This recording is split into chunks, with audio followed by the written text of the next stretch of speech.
Mīļie kaimiņi, likteņbiedri, ceļš savieno cilvēkus, valstis un tautas. Pirms 25 gadiem mēs sadevāmies rokās, lai justu viens otru spēku, gribu un atbalstu. Spēku būt neatkarīgiem, gribu būt brīviem un pasaules abrīnu svētu savstarpēju atbalstu baltiešu vidū, jo mūsu tautu liktenis gadsimtu garumā ir mērojis līdzīgus ceļus.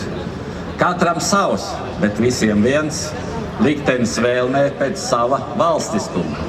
Gribā neizplēnēt pasaules lielvaru cīņās un nepazust globalizācijas vējos.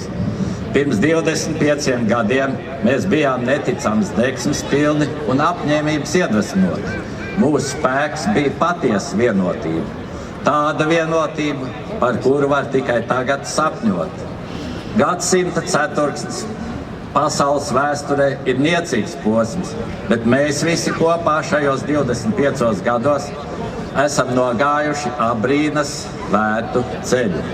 No Baltijas ceļa līdz patiesai valstiskai neatkarībai, dalībai Eiropas Savienībā, NATO un tūdaļ arī visu Baltijas valstu piederībai, vienotai valūtas savienībai, Eirozonai.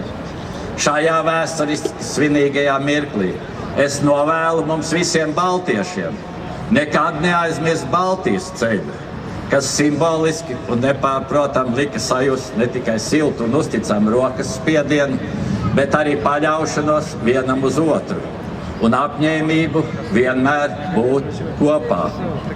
Bet pats galvenais - nelokāmā gribā palikt pašiem, palikt patiesi neatkarīgiem un stipriem Igaunijas, Lietuvas un Latvijas vienotībā.